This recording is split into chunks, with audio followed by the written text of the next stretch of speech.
I am on my way to pick up three newborn kittens that were found by a landscaping company at a local apartment complex. They were alone, soaking wet, covered in mud, cold to the touch.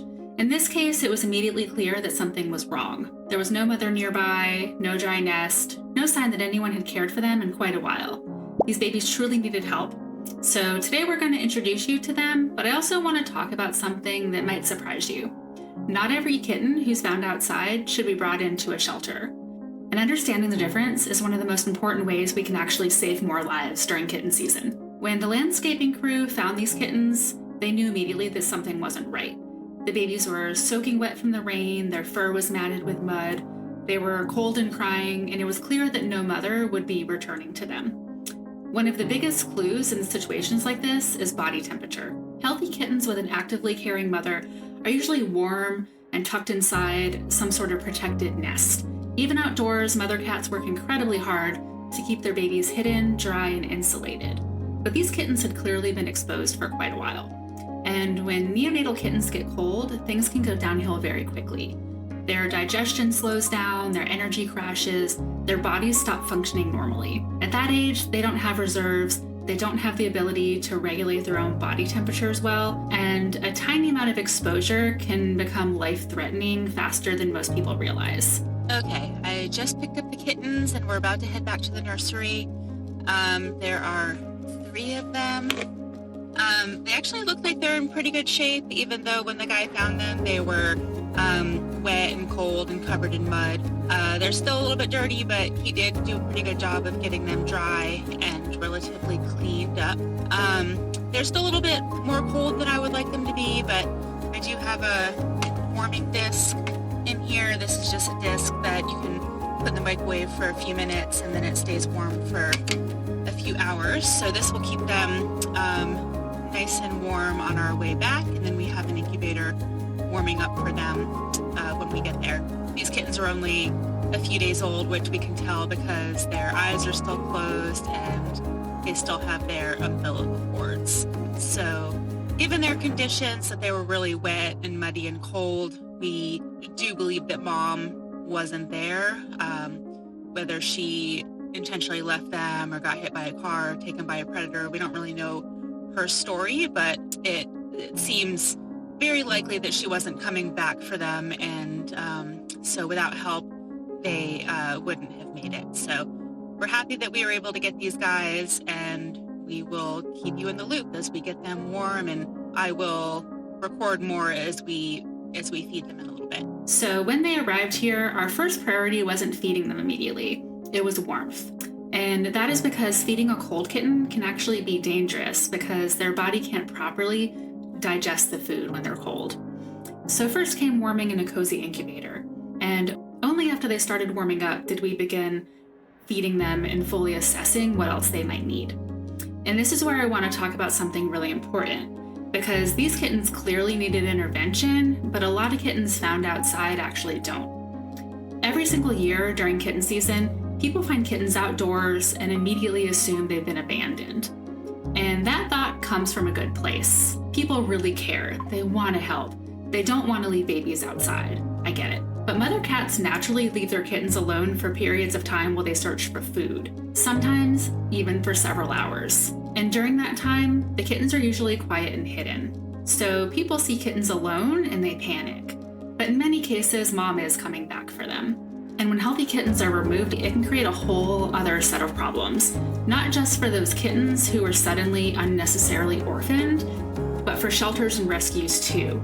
Kitten season is overwhelming, and I don't think most people realize just how intense it gets inside shelters and rescues this time of year. Every kennel fills up, every foster home fills up, every available space disappears.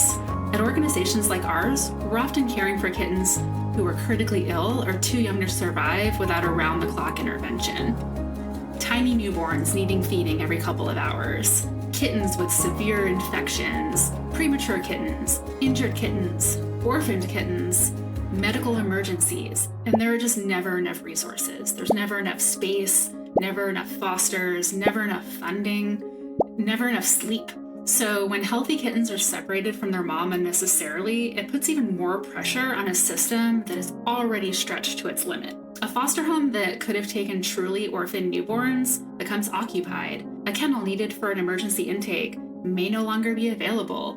Medical supplies disappear faster. Staff become overwhelmed faster. And the heartbreaking reality is that overcrowding can eventually force shelters into impossible situations. And that's why education and community support matters so much, because helping kittens isn't just about rescuing them. It's about knowing which kittens truly need intervention so resources stay available for the ones who truly and most urgently need it, like these kittens. So how can you tell the difference? What should you actually look for? Healthy kittens are often quiet, warm, clean, dry. They'll have nice, round, soft bellies. They might be hidden in a nest.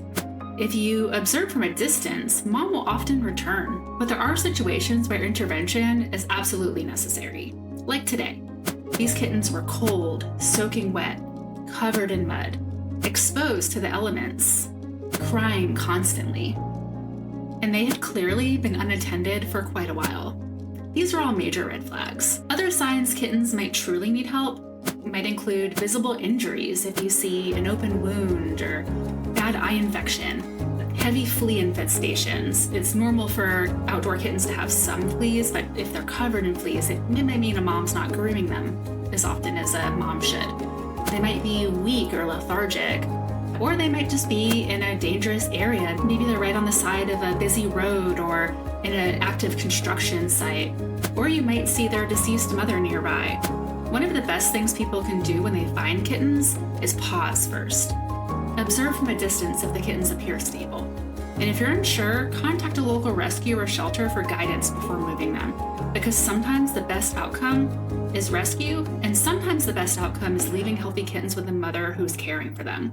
Supporting shelters and rescues isn't only about donations, it's also about helping protect the limited capacity that life-saving organizations have. Communities save more lives when people understand who truly needs intervention, when to step in, and when observation is safer. Because every unnecessary intake takes resources away from other animals in crisis, and every educated community member becomes part of the life-saving system. That matters enormously during kitten season. So today, these kittens are safe. They're warm, they're dry, they're fed, they're being monitored. And because people recognize that these babies were truly in danger, they got the help they needed in time. That's what we want for every kitten. Not automatic intervention, not ignoring suffering, but thoughtful intervention.